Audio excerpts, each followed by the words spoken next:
I am so sorry guys, मैं बस यही कहूँगा, आई एम सो सॉरी। समय राणामुळे आशिष चंचलानी यांना सर्वांची माफी मागावी लागली आहे। आशिष चंचलानी यांनी माफी मागताना काय म्हटलं आहे त्या व्हिडिओमध्ये समजेलच, पण त्याआधी मी तुम्हाला सांगतो की समय राणांचा शो इंडिया गो लेटेंडचा वाद सोशल मीडियावर दिवसेंदिवस वाढत आहे आणि या शोच्या भागात रणवीर अलाहाबादिया आणि आशिष चंचलानी त्याचबरोबर अपूर्वा आणि इतर सगळे निर्माते आले आहेत। गुवाहाटी पोलिसांनी या सर्व निर्मात्यांवर FIR दाखल केली आहे। त्याचवेळी मी तुम्हाला एवढं सांगतो, सर्व निर्मात्यांवर एकामागून एक FIR दाखल केले जात आहे।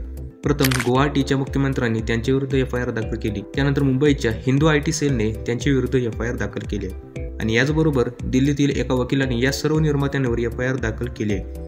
त्यानंतर समय राणा, रणवीर अलाहाबादिया आणि सर्वांनी इंडिया गो लेटेंड मधील वादग्रस्त विनोदाबद्दल माफी मागितली आहे। इससे बुरा लग रहा है क्योंकि सब काम बंद हो गया। मैं I am so sorry guys, मैं बस यही कहूँगा, I am so sorry guys. दरम्यान आशिष चंचलानी यांनी इंडिया गो लेटेंडच्या शो साठी माफी देखील मागितली आहे। आशिष चंचलानी यांनी इंडिया गो लेटेंडच्या शो मध्ये असा कोणताही विनोद केला नाही ज्यामुळे कोणाच्याही भावना दुखावतील, पण तरी सुद्धा आशिष चंचलानी यांनी लोकांची माफी मागितली आहे आणि म्हणाले की कृपया मला माफ करा, मी माझ्या चाहत्यांना आणि माझ्या कुटुंबाला निराश केले आहे। जर मला आधीच माहीत असते की या शो मध्ये गेल्यानंतर एवढी कॉन्ट्रोवर्सी निर्माण होईल तर मी या शो मध्ये गेलो नसतो। सध्या मित्रांनो, सोशल मीडियावरती लोक म्हणत आहे की इंडिया गो लेटेंडचा शो कायमचा बंद केला आहे, तर यावर तुमचे काय मत आहे?